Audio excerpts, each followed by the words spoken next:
Salut les investisseurs, dans cette vidéo on va mettre à jour l'analyse quantitative du groupe LVMH suite à la publication de son chiffre d'affaires du premier trimestre. Pensez à vous abonner à la chaîne si ce n'est pas déjà fait. Alors, le cours de l'action, ça décroche depuis la publication des résultats. Elle a eu lieu ici, paf, ça chute. Et cette chute elle dure depuis quand même... on va dire que c'est depuis début d'année 2024. Pour l'instant, c'est pas flambant. On revient à un niveau de cours de 2021. Est-ce que c'est le moment de s'intéresser à LVMH? On regarde ça ensemble. Alors, la publication du chiffre d'affaires, de toute façon, c'est une publication partielle. Bon, cette publication, elle n'est pas disponible sur l'outil ici. Si on regarde en termes de où est-ce que ça se situerait, donc on a fait 20,3 milliards de chiffre d'affaires au premier trimestre 2025, donc on serait à peu près ici. Donc décroissance, par rapport au premier trimestre 2024 qui est ici, on était à 20,841 millions, 20,840 milliards, pardon. Donc là on est plus bas, donc décroissance en rythme annualisé, décroissance en année pleine. Bon, pour l'instant, c'est pas incroyable, LVMH. Net ralentissement sur 2024, on a publié quasiment 2% de décroissance. Bon, pas flambant, mais on le sait, le luxe finalement c'est cyclique, tout le monde semblait l'avoir oublié, et bien le LVMH est là pour nous le rappeler. Il y a eu évidemment beaucoup d'acquisitions. Bernard Arnault est un spécialiste de la fusion-acquisition pour construire son empire du luxe, et donc ça se voit ici aussi. Hop, et ça vient normalement améliorer la croissance. Mais bon, des croissances organiques, vous aurez beau faire des acquisitions, vous allez avoir du mal à faire de la croissance. Alors, les taux de marge. On n'a pas la donnée évidemment pour le premier trimestre, mais de toute façon le groupe ne l'a pas publié, donc c'est normal que ça ne s'affiche pas ici. Ce qu'on pouvait dire, c'est que on est sur un niveau d'avantage concurrentiel. Pour LVMH, c'est au-dessus de 60% ce niveau d'avantage concurrentiel. Mais on revient vers la médiane. On est à 67%, la médiane est à 66,2%.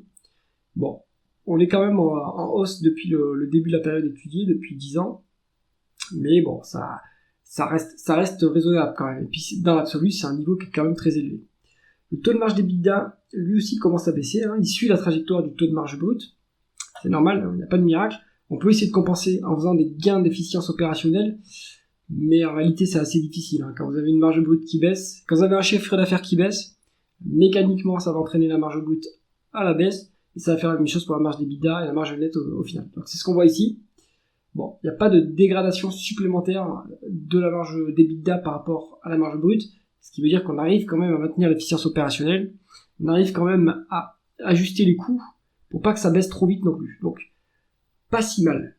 Dans l'absolu, on a des niveaux relativement élevés, mais en fait, c'est pas non plus exceptionnel comme niveau de taux de marge net. Vous êtes très loin de ce qui se passe chez Hermès. Bon, ce qu'on voit ici, ça reste convenable. Ensuite, la conversion des bénéfices nets en free cash flow. Important. On est sur des free cash flow plus élevés que les bénéfices nets. Donc, ça c'est bien, ça dépend comment c'est obtenu. On est sur un BFR qui s'est dégradé quand même, mais c'est lourdement dégradé depuis 2022. Donc ça c'est pas bon, ça impacte les cash flows opérationnels. À dépenses en capital constante, ça impacte les free cash flow. Bon, qu'en est-il justement de ces dépenses en capital par rapport aux dépréciations amortissements? Ça s'est croisé depuis 2021. Maintenant, on fait moins de dépenses en capital par rapport aux dépréciations amortissements, ce qui veut dire aussi qu'on investit moins dans l'appareil productif. À long terme, c'est peut-être moins bien. Ça veut aussi dire qu'on va potentiellement pouvoir faire moins de croissance puisqu'on a sous-investi dans l'appareil productif. Donc ça, à surveiller. Il y a quand même 11 milliards d'écart. Donc vous retrouvez la différence en fait qui est ici. Il doit y avoir des other non-cash items aussi. Il y en a pour 34 milliards, donc ça compense la variation du BFR ici. Donc là, il faut aller voir ce qu'il y a dans cette catégorie. Ça se passe dans le tableau de flux de trésorerie, si vous êtes intéressé pour savoir. Et nous, on a en fait toute la différence ici, en fait, elle s'explique par ces trois métriques. Bon, pour valoriser LVMH, s'il n'y a pas de dette, il vaut mieux utiliser les free cash flow qui représentent mieux ce que gagne l'entreprise en réalité. Continuons avec la rentabilité, le rendement des capitaux investis. Une rentabilité opérationnelle plutôt. On est à 13% à l'heure actuelle, donc ça chute lourdement depuis 2023. On était à 16, on était à 17%, bon, lourdement, c'est relatif. Ça baisse depuis 2023. La médiane est à 13,8. Bon, la rentabilité se dégrade un petit peu, pas de miracle non plus. Maintenant, il n'y a plus de croissance, donc pour l'instant c'est pas trop grave. Mais si la croissance revient, il faut que la rentabilité remonte pour pouvoir autofinancer la croissance. Pour l'instant, rien d'alarmant, si ce n'est que c'est pas incroyable que cette rentabilité baisse. Ensuite, l'endettement. On a 27,7 milliards de dettes contre l'EBITDA de 22,4 milliards. Donc, légèrement plus d'une fois l'EBITDA, c'est pas très dangereux à ce niveau-là. C'est presque 2 fois les free cash flow. Pareil, c'est pas dangereux à ce niveau-là. La dette, on peut la rembourser sans trop de problème. Et ça semble pas être trop la priorité non plus. Donc, à voir. Ce niveau-là de dette, il est soutenable. Si il y a une meilleure allocation de capital, comme par exemple faire une acquisition en bas de cycle, ça peut être intéressant de racheter des concurrents qui sont en difficulté. Pourquoi pas, plutôt que de rembourser la dette. Donc ça, après, c'est la politique d'allocation du capital. Ensuite, la rémunération des actionnaires. Alors, on verse 6,5 milliards de dividendes.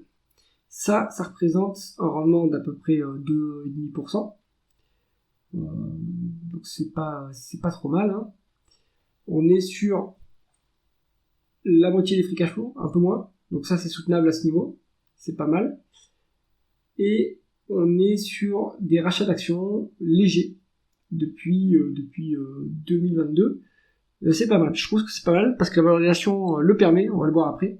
Mais donc du coup ça me donne un rendement d'actionnaire, excluant le désendettement, à 2,8%. Ce qui est pas si mal sur une société de croissance. Alors temporairement il n'y a plus de croissance, j'entends, mais sur une société de croissance, un rendement d'actionnaire à ce niveau-là, ça c'est intéressant.